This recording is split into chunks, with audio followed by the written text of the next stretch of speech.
So I am in a situation where I own more than one business.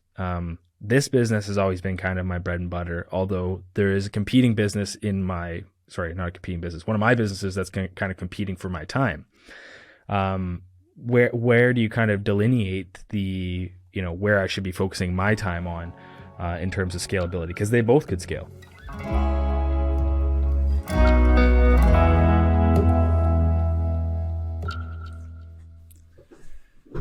Hey everybody, welcome to episode 48 of Business Therapy, the show where every week Jonathan and I meet with live professionals looking to get mindful advice on their business problems.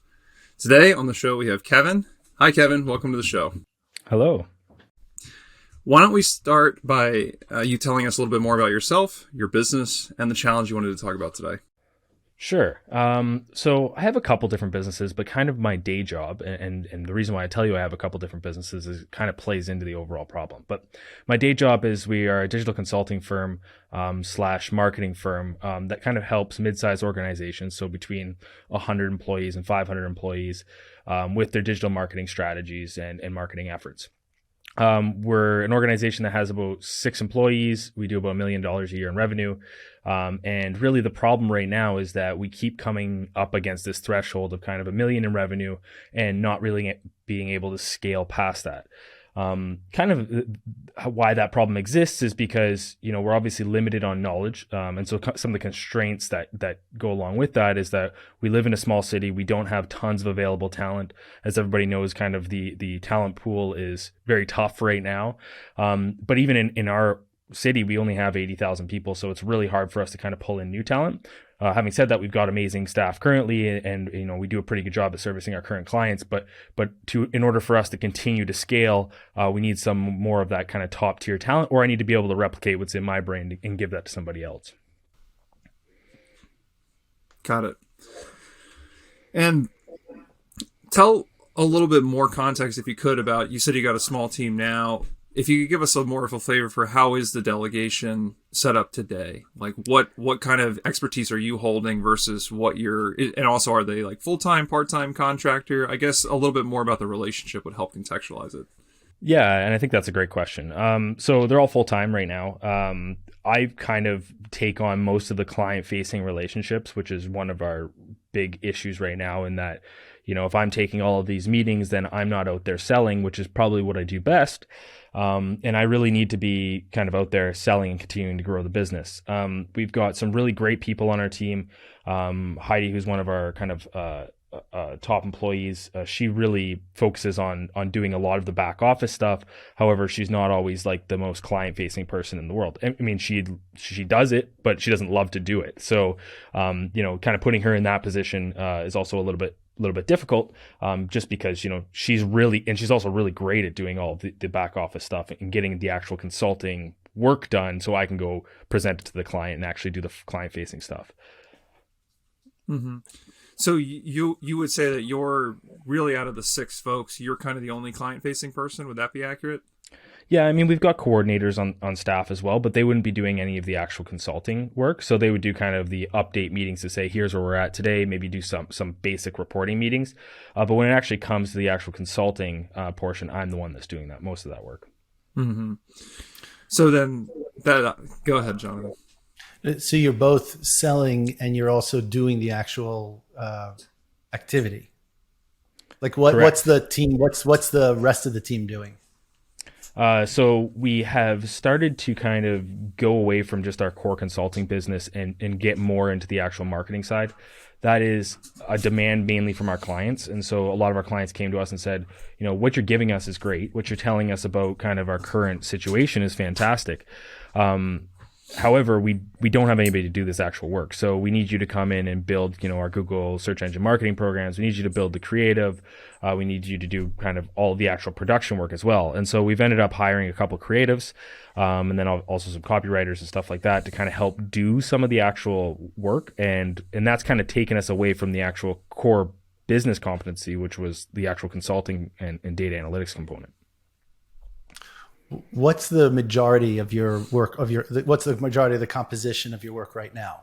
Yeah, so I would say we're probably about 70% consulting, about 30% production / creative. And when you set yourself up, what were you? Or what was the intention?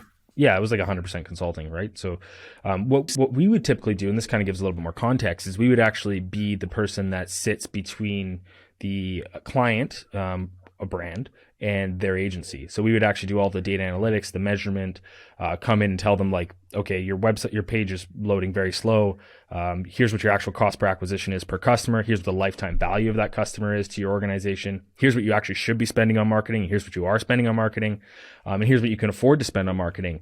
And so a lot of our clients didn't really have the answers to those questions, right? They didn't even know what the lifetime value of their customer was. They didn't know what the cost per acquisition of a customer was.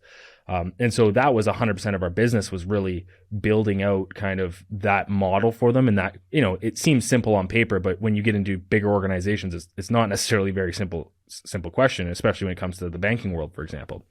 And so that was 100% of our business. From that, you not to say that, those agencies weren't doing a good job at the time.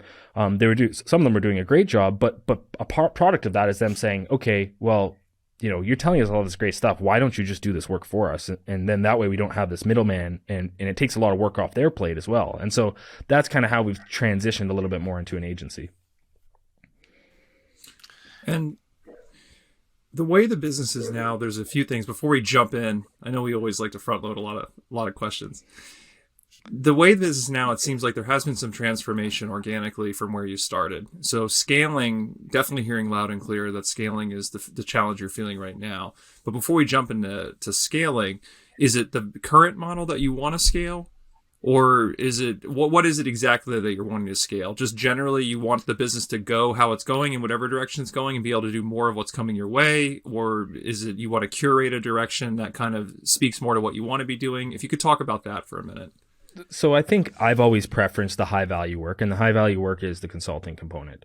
It's what we love to do here. I mean, even our creative staff are getting like cross-trained on doing some of that consulting work just to understand at least some of the data that we're getting. But there's so much that goes into that, right? Like and this is kind of the constraint, is like, if in order for you to be able to do the consulting, you need to understand the actual data platform. You need to understand how that business actually functions, what makes that business profitable, and not just across one business, across all of our clients. And so, we do banking and finance, we do energy companies, we do some small business stuff too, some e-commerce stuff. Like that's a lot of different businesses to kind of handle for a team of 6 people. To kind of come back to your question, I think we would want to scale wherever it makes sense for us and wherever it's actually possible for us to scale. We've been around for 8 years. I've kind of come to the conclusion that, the consulting side of our business is really difficult for us to scale. Now, maybe there is a solution to that. But that's why we've kind of transitioned into more of the production stuff, because there's more of that talent available than there is the kind of consulting talent. And it's also way more reasonably priced, right? You're definitely paying 6 figures for a mid-level consultant, and you're, paying quite a bit less for some of that production talent. So, that's kind of, my answer to that question is we'd scale wherever we could scale at this point. Mm-hmm. So I think that answer from me at least begets the question, then why do you want to scale? Because it sounds that the answer to that question is, we're scaling where we can because there's business there and because this talent fits the bill. But I guess why is it? Is it financially driven? Is it because you love the work? I guess touch on that a bit. Yeah, so that's something I've actually struggled with for quite a few years, and probably what's led me into opening other businesses. And so the lifestyle side of scaling obviously is not pleasant. You go through quite a few long hours, and you really crush yourself to kind of, because you have to onboard all of these people, you have to train all of these people, you have to really get them familiar with the client relationships, and in order to you have to kind of do the upfront selling in front of that. So that means you have to actually service these clients prior to actually hiring somebody, unless you want to have a massive upfront financial investment. But I do think it's financial. So, if you're doing $1 million a year in revenue with 6 people, sure, you're doing well, but you're not retiring at 40, for example. I'm 33 right now. I'd love to kind of set up some sort of exit strategy for myself over the next 20 years. It doesn't need to be tomorrow. And this business has legs and can go on for a long time, but there definitely needs to be an exit strategy at some point. I didn't start this business from scratch. I actually bought into it. And so, I've got some sort of financial investment in this business that I need to see some return on eventually. Now that probably won't be in the next 5 years, but in 20 years, I'd like to see some sort of exit strategy. And I think scale is the way that you have to do that. I don't think it's possible if you're the lead consultant to have an exit strategy with a team of only 6 people. Is the work that you want to scale, is that is that fairly well defined at this point? Yeah, I think so. So I think the way to scale it is to get the foot in the door with the consulting side of the business, and then really start scaling the agency portion of it. And so that is, video creative, the actual graphic creative assets, search engine copy, doing the actual search engine marketing component. Media buying is a big portion of our business as well. So on top of like all the revenue we do, we also have a massive component of revenue that's just media buying. Now we don't make a commission on that, and maybe there is an opportunity for us to make a commission on that. We just charge fees, but media buying is a massive undertaking, but can also net you quite a bit of money. And so there's probably a couple of different facets of the business that we should scale, in my opinion. So the kind of creative component of that, the difficulty with that is that's very subjective. And so we come from something that's very quantitative, which is, okay, here's what the data is telling you, here's what you should do, to something that's very qualitative and that somebody doesn't like a picture because it's not as pretty as they want it to be. That's a very difficult industry to kind of transition to. The other side is the media buying, which is very quantitative and very in line with what we're doing. We've got preferred rates with a lot of organizations, especially here in Canada, and it allows us to buy media cheaper than a lot of other agencies. And so, and that is because we've got the data to kind of drill them down on pricing. And so, I think media buying and then also kind of the creative side of our business are what really need to scale right now. And then with the caveat that the consulting needs to be that foot in the door. So you don't need to scale the consulting.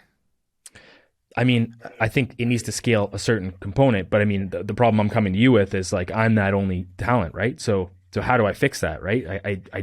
I need to scale that consulting, but I'm the only person that can do it. What I'm trying to get a sense of is how dynamic it is, and for how many sequences or cycles of this have you gone through already?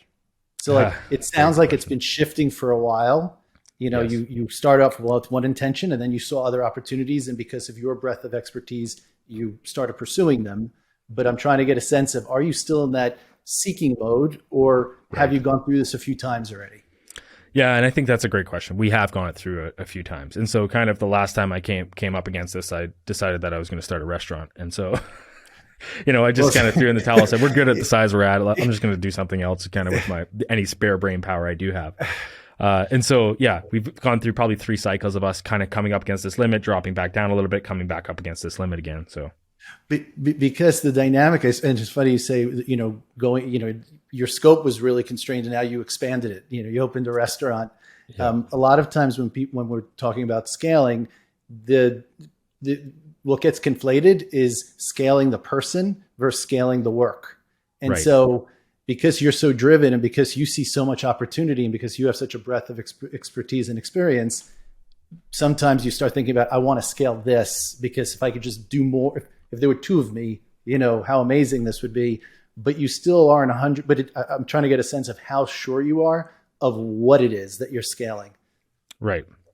So on the consulting side, I am sure of what can scale, and that is the data analytics component. So that we can definitely hire for. That's a very specific skill set. On the creative side, I mean, I think it's, creative in general, right? It's the video creative, like that's pretty defined. But on the consulting side, I mean, I say it's data analytics, but what I guess I'm struggling with is like, how do you find a data analytics professional that also understands, and maybe you have to scale it by vertical, and maybe that's a question for you. How do you find a data analytics professional that understands the business of finance, who understands the business of energy companies, for example? Or do you just hire by vertical and just kind of bite the bullet at the start and have this massive upfront investment and just kind of hope for the best in terms of net new customer acquisition?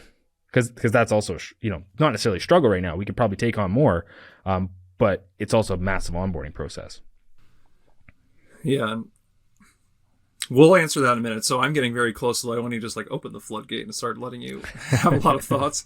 But I want to, from my side, before we get to that phase, I want to touch on one more thing because, Jonathan kind of teased it, but you hit these walls or these limits you were talking about, and then it made you want to divert your energy and start a restaurant, or you have multiple businesses. I think this is a really important part of the conversation to come, because when you talk about, I can't scale me anymore, I don't have any more capacity, or you're inferring you don't have any more energy for this, but you have plenty of energy and capacity because all the other businesses, you could have put it here. So talk a little bit more about how it felt when you knew you were hitting a wall. It's not that the wall was you didn't have any more energy or time left to work, but that you knew you had to move that energy somewhere else that felt more productive or felt more energizing at that time. Yeah. And so I think that's probably speaks a lot to my personality, right? It's the monotonous tasks that really drill me down in terms of energy. And if it was up to me, I'd do 5 minutes of one thing. And really what I do right now, I'll spend 5 to 15 minutes on one thing and switch to something else and switch to something else and switch to something else. I don't have these massive bouts of productivity on one particular task. And so I guess that's like probably a personal limitation. Now to combat that, I obviously have somebody that works with me that's fantastic at being very laser focused on getting particular tasks done. So yeah, I guess that's probably a personal limitation right now. And I wouldn't even say it's a personal limitation. I actually, ironically, I espouse this because I work very similarly. And it's actually takes a lot of self-awareness to know, okay, I've been working on something for 10 or 15 minutes, and then the marginal utility of keeping to work on that task versus switching is you being very much following what is feeling good and making you productive in the moment. So even though you may classify that traditionally as, oh, this is a bit limiting because it's almost like an ADD style of working, I think it's actually a very advanced work mode because you know that you can get more productivity from juggling things in sequence that are more exciting or more fresh kind of in that moment. So even though it seems more chaotic, you can actually drive a lot more productivity that way. And it's something that you see in entrepreneurs, I think at your level, that other people would find very intimidating because the idea of switching so many things and juggling so many balls, it seems like you have to have an almost crazy personality to do so. But I can speak from personal experience that level of creativity and being able to channel it minute to minute in places where it wants to go, that's how you can work 3 jobs. It's how you can build 3 companies simultaneously. So I wanted to address that because this idea that is chaotic or somehow limiting, I think is something we need to challenge and something that you can continue to channel. Even in scaling your current business, something that should be cultivated, not scrutinized. Right. And I appreciate that because it makes me feel not so bad for probably having a little bit of ADHD. Yeah. The challenge with it though is everything becomes limited to you. So like that, and that's why obviously then you become up against the scale problem, but finding a mini me to do all the things that you're trying to do at the same time obviously is unrealistic. But to the extent you've been through the cycle several times with what you want to scale, how much time have you spent on trying to package that or put it into some sort of process or sequence or breakdown of activities? Yeah, so I think we've spent quite a bit of time on the internal process of like onboarding, the actual processes of like automation, even trying to automate things like reports and stuff like that.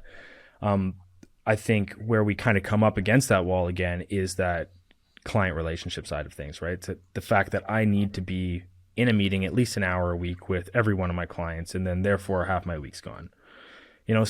So I think that's even conditioning clients on, okay, well, you're only going to see me every 2 weeks, or you're only going to see me like, once a month, is a difficult thing, but it's something we've definitely started to try and do.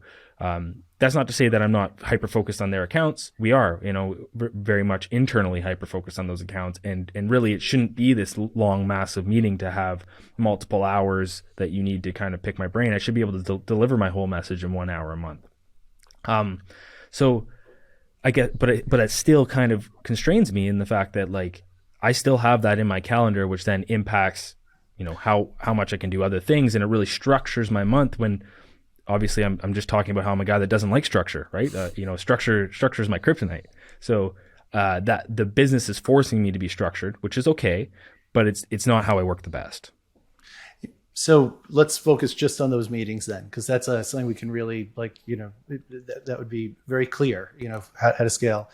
Have you sequenced through or detailed like what typical issues come up during those meetings? Because one of the things you said was they pick your brain. That sounds like a pretty broad scope. Right. Sure. And I don't know if that's included in your pricing, but Yeah, and it definitely is, right? Like we're paid by the hour, so with a pretty fixed monthly rate. So you pretty much work more or less on we call it a subscription model, but it's more or less a retainer that they work back against on a monthly basis. And there is, I think, there is some questions that maybe other people can answer, and then there are just some questions that I don't believe that somebody else outside of maybe a few select individuals would really have the context, and maybe that sounds arrogant, but I don't think it is, the context in life experience, just in terms of like all the different things they've done through business and digital and all that type of thing to answer that question, right? It's a very particular thing, especially when you talk about, for example, Canadian credit unions and like how Canadian credit unions operate and the kind of the issues they come up against. And then I'm sitting there kind of with all that knowledge to be able to say, okay, well, this is how you could probably fix that problem. And here's a solution that I have in my head. To answer your question, I haven't spent a lot of time packaging up all of those kind of bits of knowledge into, okay, here you go. You can just go open this file, so-and-so on my team, and this will give you all the information that you need. And that sounds impossible anyway, because it sounds like it could be any kind of question. I'm just trying to see if it's a check-in meeting and it's regularly scheduled, to what extent are there routine elements of it that you could proactively have someone meet with them, about, so that you're literally just doing consulting. And then also separating out what percentage of that is consulting versus what percentage of that is selling, upselling business effectively. Right. And so I think we do have a good, we built that kind of check-in process with the coordinator level staff. So the coordinator level staff's, well trained on being able to understand all of the analytics and going in and actually doing that checkup meeting. But I do think that there is, a component of that meeting, which is the consulting component, to say, okay, here's your campaign's not doing well. Here's how we fix that. Or you want to launch a new campaign into market. I need to be there to be able to say, okay, well, here's the nuance of that particular geographic area and that particular type of individual that you're trying to access, for example. So that stuff's, the hard knowledge transfer stuff. Sure, you probably could find a search engine specialist that would be able to tell you some of that stuff, but we need to be able to pair that search engine specialist with somebody that's also client facing, because those two types of individuals typically aren't the same, which is, I guess, is the difficulty, right? Those people that are very data focused or very technology focused are not always no, there are, I don't want to offend anybody, there are definitely those people out there. But yeah, they're not typically the client-facing types. Yeah.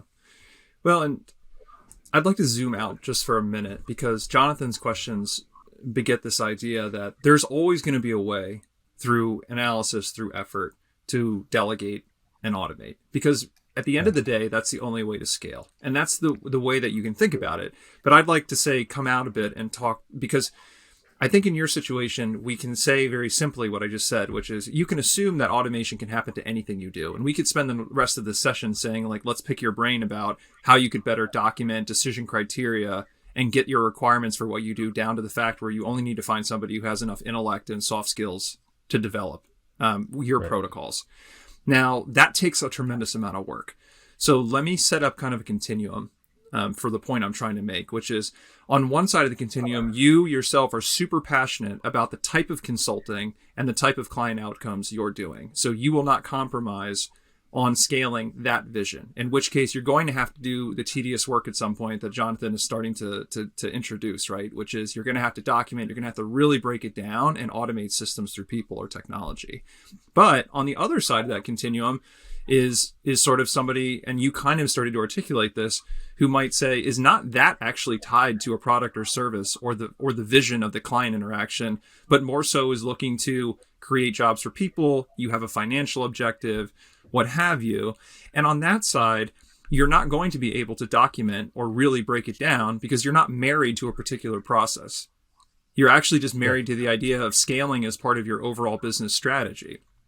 And in that case, if you're on that side of the continuum, on the most extreme, really, this is again the continuum of extremes. You don't care about what the product is, as long as clients continue to like it and pay for it, and that it can scale. And when you're on that side of the spectrum, then you can actually start to incorporate, okay, I've got staffing constraints in my geographic area. I've got budget constraints. So then it doesn't become, how can I take this process and break it down for the situation? It's, what is the process I can scale? given where I am now and what people are available and what clients are willing to buy. But like, you've got to kind of place yourself on that continuum. And that's sort of that why aspect of it.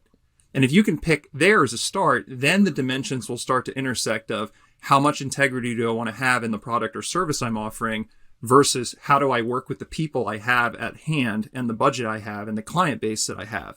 And then you can start to think of a scaling strategy a little bit differently. And I'll kind of expound on that, but I'll pause there and see if that resonates with you.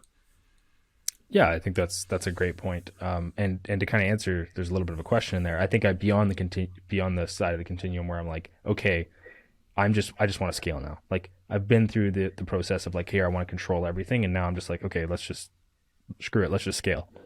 Let's just find something that people want to buy, and let's just sell the shit out of it. Yeah.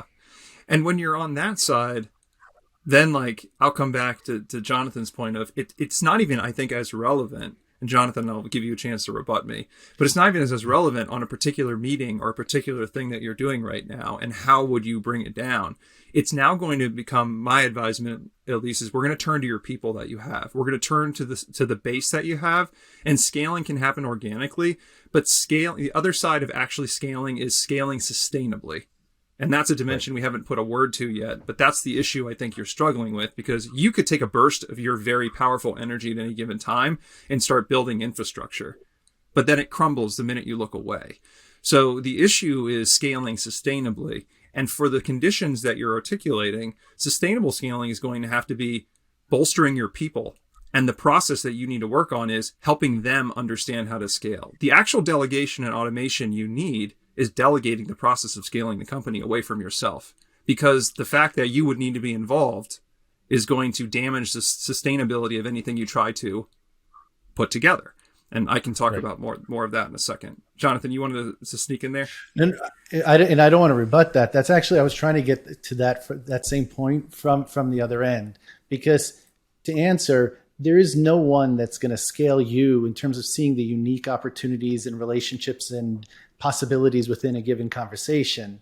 But when I was trying to get to the specificity of what it is you're trying to scale, it's not the process that you're following necessarily, it's the result. So what's your objective in this meeting? And is it possible that someone else can at least maintain the client relationship, or possibly even sell one thing? You know, and if you could be more clear about what it is a successful outcome would be, not what's the most successful, what would be successful if you were there, but what is a possible objective that you could place on this? That's where I was trying to get to. Right. And I think those are great points. Yeah. So just to continue then, it kind of turns the idea on its head when you're explaining the conditions you want to, which is, let's find a product and let's scale the hell out of it. So what happens then is you need to take the burden off of you, because with that kind of loose constraint or loose requirements, the only blocker is going to be you. You have a team already. And the meeting, just to kind of say it loosely, that you might want to have next is, let's get the team in a room and say, let's all brainstorm together. You guys pitch me an idea of something that would make you excited to do without me involved. Because that's the essence of scaling, especially the scaling that you're looking for. And you know from your kind of different business endeavors, what keeps the energy moving to create is you have to be excited about it. But in the case that you're talking about scaling, you're not trying to scale something that you feel super passionate about. You're scaling for its own sake. So the people that are going to be doing the work, they have to sustain that energy. And you have to determine what they find exciting. Now, do they find exciting to find more colleagues? Do they find exciting to do this industry versus that industry? Do they find it more exciting to do this product versus that product? What you need to be at this point to scale in the way you're talking about is a facilitator to find that energy and find how it combines to make something. It may be nothing like you're selling right now, or nothing that you personally could do, but the essence of scaling a team with this at this part in the continuum is to harness that from your own people and have them build an engine of their own interest and energy that can be sustainable. And it might be like a much more juvenile product, but it won't matter at that point, because the objective for you is to not have to be involved or a model, because no one can fill that model. So I'll pause there if you have any reflection. I think that's a really good point. And we, obviously we've got the staff that are capable of doing that. Now, I guess you kind of come up against the issue of, how do you keep staff motivated? Now, they are very good at being self directed and stuff like that. But how do you keep staff motivated when you're stepping away to say, okay, you guys go build something great, or you come up with a great idea and we'll go do this? How do you keep them motivated through that process? Is it, monetary, or do you give some sort of ownership? How do you do that? Mm-hmm. The quick answer for me is authority and autonomy are one of the biggest motivators for people, just universally. Right. So when you talk about, I don't even think it needs to be monetary. I think if you give them the time and the coaching and the mentorship to sort of build the business they want to build it, that's going to set the groundwork for sustainable scaling for that group of people. And really all you're doing in that coaching and mentoring is creating a container. That's the challenge that you have now for you, creating a container where they have more autonomy and they have more authority. And that means you could say you have this much budget based on our company budget from the work we're doing now. Or I want you to make decisions up to this point before you reach out to me. You can always be there and you can try to curate your time, but cultivating that authority and that autonomy in your people tends to be the most motivating thing people can go through, because they might not be at your point where they have the capital or they have the risk tolerance to do their own entrepreneurial ventures. But the next best thing is being able to have entrepreneurship, is I guess one of the buzzwords, right? Where you create a container where they can be creative and use some of your capital as like to hedge their risk and to be creative and allow their own creative capacity come out. Because whatever is the result of that is likely, you have to think about the excitement you feel for starting a new business you're excited about. You want to draw that out of people because that's how you're going to scale. But you're going to get the benefits of that scaling financially because your capital is staked in the venture, basically. Yep. I think that makes a lot of sense. And when you said, how do you keep people motivated when you're stepping away? Just expand on that. Like, what do you see? How do you see it playing out? Just so like, and I'm not to say that our staff's like this, and they'll probably listen to this and be like, hey, we're pretty motivated. And they are very motivated. But just as you start to step away, as the business owner starts to step away, you can never expect the people that work for you to kind of work as hard as you do. I don't think that's a realistic expectation. And so I guess that's maybe on to you, right? Like, they're going to go home at 5:00, right? And they're not going to be as invested in making sure that business is absolutely, or that portion of the business is absolutely as sustainable as it possibly can be.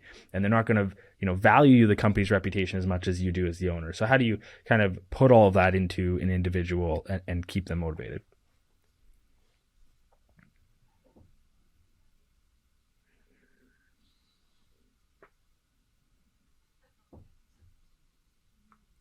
Whatever it is that they're doing. Yeah, for sure. So, and the problem is because when you're such a driven person, you have so many things motivating you. But that's why it is important to have that dialogue Sam mentioned to bring out what it is that potentially could drive other people. Yeah. Right.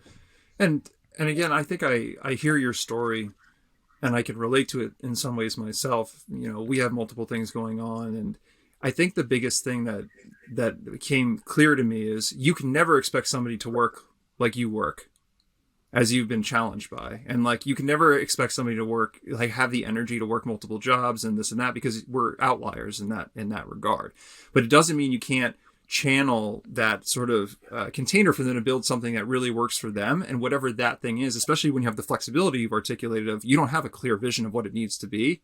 You just need them to be, what would excite them to show up 9 to 5 and maximize their productivity. Because if you think about it from that perspective, you'll never get more out of people than setting up a container to maximize whatever they can produce and the way they want to produce it. And when you can find that lane, especially when you get a small team together and they all agree, like collaboratively, this is the maximization of what we would like to produce given ideal conditions, that's your hint of what it is going to be to scale. Because whatever that thing is the scalable product. Because otherwise, whatever you can conceive from your perspective or your own experience, they'll never be able to execute on it. And it's not because they're incapable, because they're not you. So if you drive scaling from that perspective, that it has to be something that you conceive and that you try to find all the pieces for somebody else to execute, that vision is always going to be fighting uphill. They've got to take the lead on what they can do. And that's sort of ceding that control. And in that way, it might not be scaling what you thought, but it will be scalable and it will be sustainable. Right. And just so it doesn't feel like it's just too maybe touchy feely in terms of like, giving people the empowering people, but we actually believe that that's the process that works. You couple it with very specific results that you're looking for. And when you start listing what they are, that's when you realize that your scope is usually way out of whack. When your scope ends up becoming, like I said, conflated with what your capability is, as opposed to what is a scope that is scalable? What is a scope that is measurable for other people, not just for the unique blend of what you're bringing to the table? And that's, if I had to say what I think the crux of it always is in these scenarios where somebody has a blend of capability and has the motivation and all of those things, it's they're looking at how they're able to do something and what they could have maximized in that situation, as opposed to what is a successful outcome, and is it at least in the range of theory that someone else could achieve a successful outcome as well. Maybe not exactly the way I would have, but is it possible somebody else could have done this besides me? Yeah, I think that's a great point. And I think that's probably something that I definitely have struggled with, right? Is that I don't think that, I'm always looking at when I kind of outline what should be the kind of performance indicators. I'm not outlining, what's maybe important to that individual. I'm kind of outlining what's important to me. And I think that maybe is how I have to shift things, is to move it to be what's important to those individuals and how do we give them autonomy and ownership. So those are awesome ideas. Yeah. Yeah. And it's one of those things where your role then becomes, when we talk about servant leadership, is kind of pithy, but like coaching, mentoring, if you have them generate the idea and then you kind of turn your own experience and business acumen to support them executing the idea, or helping them work through in an expedited manner why that idea won't work, so that they can start to work out some of that creative energy and steer themselves towards something productive. That's where your experience powers a business. That's where your ability to know what will work with a client, won't work with a client, where one crazy idea might have bearing if they have enough energy for it versus where it won't. That's how, you ask, well, what is your point in that? Infusing that, it only takes a few minutes here or there, but that's where experience really translates to value. It's the true consultative mindset. So turn it away from the clients and toward your own people. Help them cultivate something that they can make tangible, that they can sell, that they can actually monetize. Because if you can help them, that's you crafting the generation under you. It's people that don't have that sort of dynamism that you're used to translating success so easily now. Helping give that to them is going to make them have something that they would feel proud to scale for you and with you. And I think that's really, it's a very powerful thing. Like you said, kind of shifting that thinking. Yeah. Cool. And what we see is you had opened up with, the market you're in terms of the, the available talent or breadth of experience, et cetera. When we see this play out in markets where there is a glut of talent, you may be able to reproduce your soft skills, your experience or knowledge, your training capabilities, et cetera. But it's the mission or the drive that you have to be doing what you're doing that usually doesn't overlap. And even sometimes people find their perfect, clone. That person might have more capability than you in another area or another interest in a different area, and then their paths diverge. So it's actually good if you have to mindfully start thinking about what it is that I'm trying, what successful outcomes would look like to me, and what parts does that mean I could just let go of. And you're able to do that when you really have to look at people as individuals, as opposed to like, I could just reproduce myself. Yeah, I think that's a good point. And I think the one thing that I kind of would push back on a little bit is just to say, okay, well, we are in a kind of a tight market in terms of, sure, we've got some great people right now, but in order for us to scale, like our team's pretty much at capacity, we do need to hire and continue to acquire people to scale different parts of the business. And so how much of our current staff's time should be allocated to scaling versus doing kind of the current work? And should we take maybe a couple steps back to say, okay, well, we're not going to take on any more new clients. We're going to just focus on building a scalable model and then go forward that way. Mm-hmm. Sam, I'll let you go. Okay. Yeah. So then if we think about that continuum again, I think this is where what you just said is right, which is if you take a step back and I think you reconfigure a little bit to figure out what you want to scale, and what you think you'd be most successful at scaling, then process stabilization and sort of the more technical work that involves becomes important before you start hiring. Because anytime you hire, like you said, you will need more people to scale. It's being able to decide what you can either just duplicate because the market skill already exists, or you have to delegate. And, or, when I say automate, a lot of people think systems, but automating to me is just being able to push decisions down. That could be to lower paid staff. That could be to new staff. That could be to technology. So if you're thinking about either duplicating a skill set because it exists on the market or automating, the only way to do the requisite process work to make that viable is you have to have a stable process that everyone feels good about first. So I'm only adding more context there because to your question of course, we'll need to hire more people. You will squeeze more productivity out of people up to a point, especially if you align their energies towards a common, excitable goal.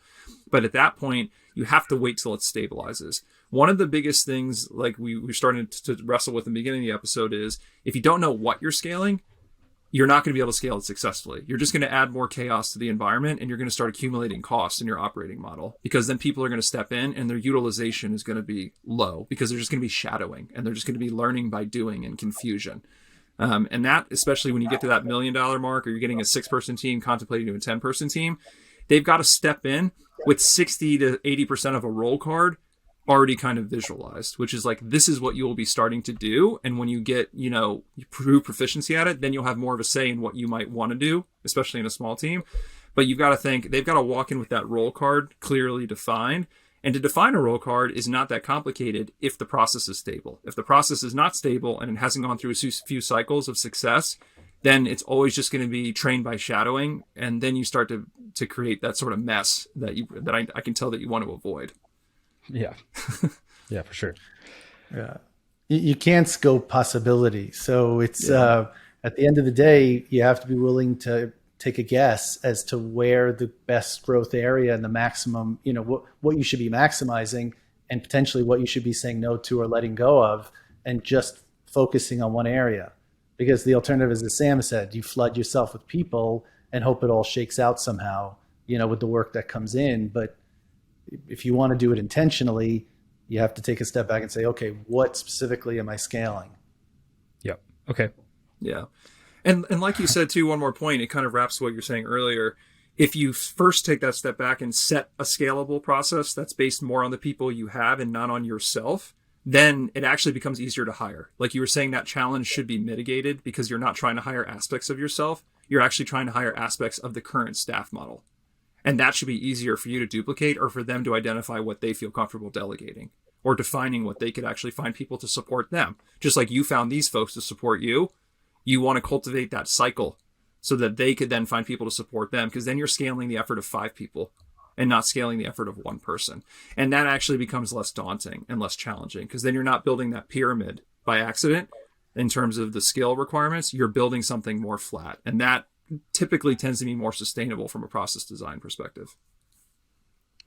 Yeah, and I would agree. I don't by any means ever want to build a pyramid style organization. I think we are a flatter organization right now, as much as it tends to go this way.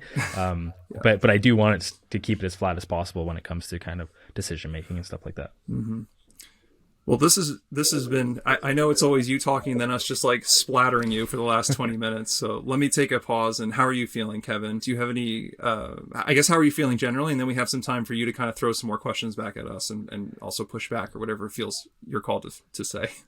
I think it's great. I've definitely taken away some things from this call, and I think things that'll be helpful for us and for me myself personally. And it was really great to hear you say, Sam, that I'm not crazy in the fact that I only work 15 minutes on each task. But I don't have any other questions. The last question I guess I could pose back to you is, so I am in a situation where I own more than one business.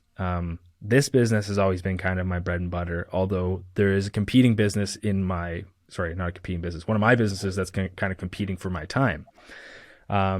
Where do you kind of delineate the, where I should be focusing my time on in terms of scalability? Because they both could scale. Mm-hmm.